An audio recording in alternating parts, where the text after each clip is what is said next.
Hello and welcome to Binge Watch, where this week we're setting our sights on the silver screen and this year's Oscars. I'm joined by culture reporters Annabel, Nugent and Adam White. Hello. Hello. Hello. We're going to be delving into our predictions for what films might win the top prizes, our personal favourites, and of course the snubs and surprises that may lay in store. How about because this is the most important thing to ever happen in the history of the world? It's fierce competition this year, and I think we're going to start with Best Picture. Let's start with the big one. Why not? Hit me with your thoughts. Oppenheimer is obviously leading the pack, closely followed by Poor Things, Killers of the Flower Moon.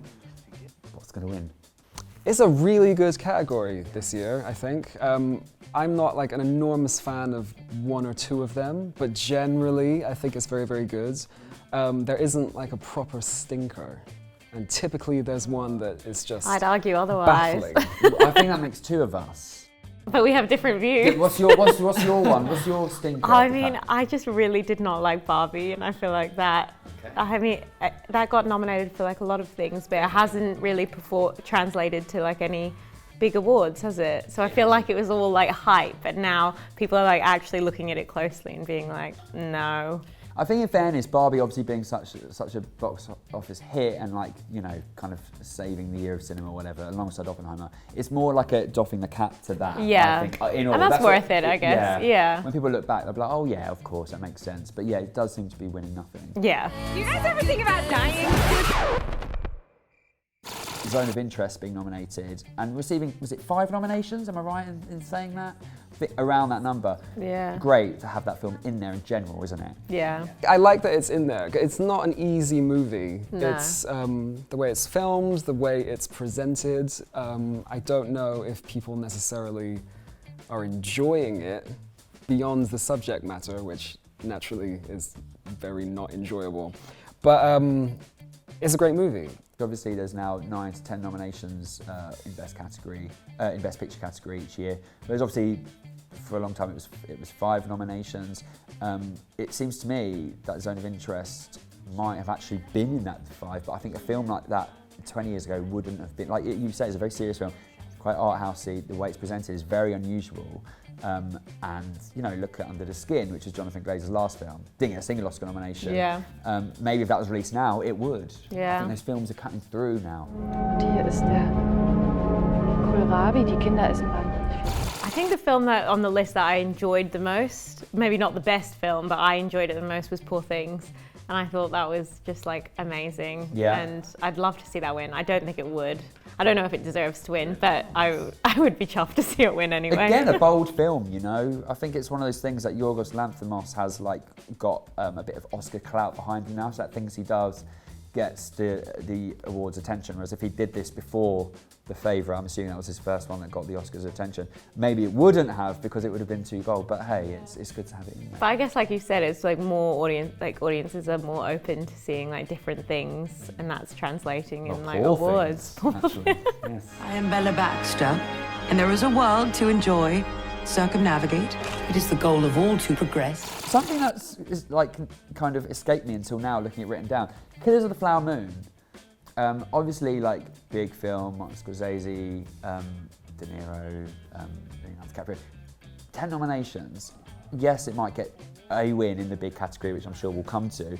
But beyond that, it's kind of just run out of steam. Yeah, I feel like after its release, I heard about it for like a week, and then that was it, and it was just out of my consciousness. Yeah. It's probably one of the more conventional nominees this year as well.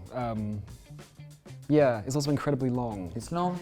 Which, it's long. I mean, a lot of these films are quite long, but Killers of the Flower Moon felt long. like egregious in how Yeah. long it was. Also, I think Leonardo DiCaprio is woefully miscast in that film. I've said this from the minute I saw it, as your face suggests. Yes. You've heard this many times. And really dents the film for me. I think it's a really great film based on. I've read the book and it's brilliant, and I think that's it. Like I had an idea of what that character could have been, and Leonardo DiCaprio was not it, and my fears were actually realised when I saw it. So yeah, sorry about that, Leo. That's my weakness. I'm going to run through the full list of nominations, and then I'm going to ask you for what you want to win and what you think will win. Okay? So we do have Anatomy of a Fall, Oppenheimer, Poor Things, Killers of the Flower Moon, The Holdovers, American Fiction, Barbie, Past Lives, and Maestro. So, hit me, Annabel, what would you like to win? What do you think will win? I think Oppenheimer kind of has it in the bag. I feel like that will win, and I'm okay with that. I enjoyed that movie, and it's kind of, I think, a conventional Oscar-winning movie. I'd be happy for Christopher Nolan, but the movie that I'd want to win, oh God. Poor Things? Yeah, maybe Poor Things, Yeah. or The Holdovers I loved as well. I don't think that will win. I just want one answer, Annabel. I'm being very strict on this. Okay. You're an Oscar vote, you got one I'm vote. going in Poor Things. Wow. When push comes to shove.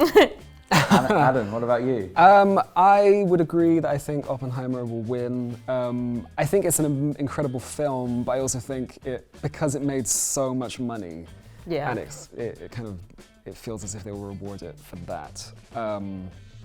In comparison to Barbie, which made more money, but I think Oppenheimer is a bit more of a It's an Better easier one film. to vote for, yeah, it's a bit classier, slightly, and it's a better movie. Just in Yeah, general. it's just a better movie, yeah. In terms of what I would like to win, I would probably say Anatomy of a Fall. Anatomy of a Fall is probably my favorite of those 10. I think it's incredibly interesting, suspenseful, a real conversation starter, and it has an amazing central performance in it as well. And the boy in it is so good. He's so good. The boy is great, Yeah. the dog is great. Okay. It's just Yeah. the man dead on the snow, probably And great. the Yeah. 50 Cent steel drums. Exactly. Oh God, yeah. Which, if you haven't Yeah. seen it, you're probably like, what? But if you have Yeah. seen it, you'll be like, oh my God, stop. It's in my head again.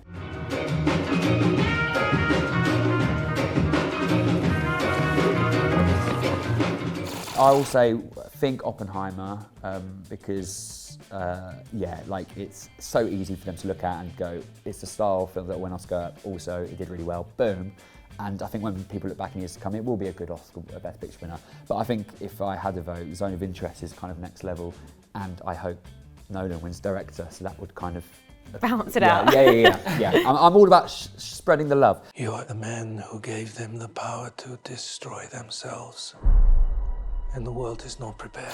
Best Director, talking of which, so we have, let's go through the nominees and then we can discuss. So we have Christopher Nolan for Oppenheimer, we have Martin Scorsese for Killers of the Flower Moon, we have Justine Triet for Anatomy of a Fall, Yorgos Lanthimos, Poor Things, Jonathan Glazer, The Zone of Interest. Does Christopher Nolan have this in the bag? I think, Yes. Yeah, I do think. I think so. Next Yeah. question. I think it's bizarre that he has not won an Oscar Yeah. before in Yeah. any And category. indeed, he It hadn't seems won a strange. BAFTA until recently, which I just find so wild. But I think it's his year. And also, it's like good. I feel like it would be overdue. Like he's owed it, but also like this is a good movie to win it on. It's not like was it Jamie Lee Curtis winning for Everything Everywhere? Whoa. Like that. Out of nowhere. Yeah. She's not happy about that win No, last as in, year. I think she like that felt more like would I she know- have got it for that? I know what you don't mean. know. But yeah, obviously he should have won it for Tenet. Yeah. Yeah. Oh wait, no. But there is a thing where like really great people who never win Oscars are awarded for not very good things. Yeah. Absolutely. And I think that this is actually a very good one. And like technically Yeah. it's great. Sound. Every element of this film Yeah. is very well made. It's a good So I think film. It's good. He smashed it. So obviously, when the nominations were announced, there was a lot of attention around the fact that Greta Gerwig wasn't nominated for Barbie. Now, Barbie got 8 nominations, including for America Ferrera for Best Supporting Actress, but not for Greta Gerwig or indeed Margot Robbie for Best Actress. But is that a snub? Do you think? I know you think maybe no. But what do you think, Adam? I think this category is too stacked with much better directors. I think it's far and away her least good film. Yeah. I think Little Women is her I like Greta masterpiece. Gerwig. Yeah. I'm a big Not- fan yeah, of hers, big but fan. the idea that she needed nomination for this, or potentially have won for this, I think is quite mad. It's what like would almost- have been swapped out? Yeah, it's true. It's I'm like looking at it everyone's like great. it would have been Glazer or Triet, and it's like no. And neither of no, those no, no. would Yeah, go, let's keep yeah. going in. Yeah. Absolutely. I think that's the thing. Like if there was other nominations there, Like say Cord Jefferson had been nominated for American Fiction, then I'd be like, we got an issue, because that film does not deserve a Best Picture nomination, let alone director. But yeah, I don't know. But what do you think about all this Barbie cast rallying around, being like, well, she should have got nominated? Blah, Mortifying. blah, blah. Yeah. Simu Liu popping up with his 2 cents. No one asked. Simu Liu, I call him. Exactly. I think it's actually a really strong list of nominees, all in all. Yeah. I do think Martin Scorsese could have maybe sat this one out, maybe. Controversially. Because I think The Irishman was a lot better. This, you know, there's been a lot of other good films. He's had a weird relationship with Oscars, though. Like, I find it bizarre that he's only won once for, like, The Departed. Really? Which is... Yeah, that is pretty one crazy. One of those ones you're talking about, like, that was Scorsese for The Departed. Yeah. Like, what? I Great like film, The Departed. but, you know, like... Not his finest. Well, you know, you look at Goodfellas, Taxi Yeah, Driver, yeah. you all know, and then... That's pretty crazy. Yeah. So that's why it's good for Chris Nolan to get his now. Boom. Yes, done. absolutely. Yeah. You're in the annals. And then you don't have to give it to him for something lesser down the line. Absolutely. Yeah. Do not let them die alone. Thanks for watching Binge Watch. We hope you get a chance to catch some of our top picks on the big screen while you still can. The Oscars take place on Sunday the 10th of March, and you can follow along with all the coverage if you just head on over to the independent websites. Like and subscribe on YouTube, and follow along with all the latest updates and film trailers on Instagram and TikTok.